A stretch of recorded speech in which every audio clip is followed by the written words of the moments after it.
Friends, അപ്പോൾ നമ്മൾ നേരത്തെ എസ് കാര്യം പറഞ്ഞു. അതുപോലെ എസ് എർത്തിനെ പറ്റി പറയാം.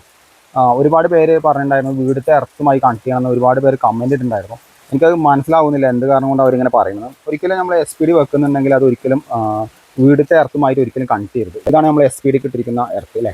ഈ എസ് കിട്ട എർത്ത് നമ്മൾ ഇതിൻ്റെ മോൾ ഭാഗത്ത് കൊടുക്കും. അപ്പോൾ എർത്ത് കൊടുത്തു കഴിഞ്ഞാൽ ഇതിലേക്ക് നമ്മളെ വീടുമായി ബന്ധപ്പെട്ട എർത്ത് കൊടുത്തു കഴിഞ്ഞാൽ ഒരു സർജ് വന്നിട്ട് ഒരു ലൈറ്റിംഗ് വന്നു കഴിഞ്ഞാൽ ആദ്യം വരുന്നത് നമ്മൾ ഭൂമിയിലേക്കാണ് സർജ് പോവുക, അല്ലെങ്കിൽ ആ വോൾട്ടേജ് പോവുക ഇത് ഡിസ്കണക്ട് ചെയ്തിട്ട്. അങ്ങനെയാണെന്നുണ്ടെങ്കിൽ നമ്മൾ വീട്ടിലത്തെ എർത്ത് കൊടുക്കുകയാണെങ്കിൽ ആ വീട്ടിലത്തെ DBത്തെ എർത്തോ അല്ലെങ്കിൽ ഏതെങ്കിലും എർത്തിൽ ലിങ്ക് ചെയ്യുകയാണെന്നുണ്ടെങ്കിൽ ഈ സർജ് നേരെ എന്താവും, എർത്തിലേക്ക് പോകും.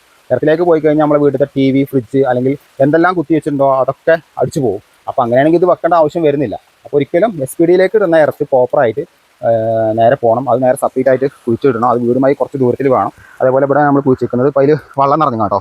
അപ്പോൾ ഇന്നലെ കുഴിച്ചിട്ടുള്ളൂ. അപ്പോൾ അതിൽ പ്ലേറ്റ് എർത്താണ് വരുന്നത് കേട്ടോ. അപ്പോൾ അത് വെക്കുന്ന സമയത്ത് ഞാൻ എന്തായാലും വീഡിയോ കാണിച്ചു തരാം കേട്ടോ.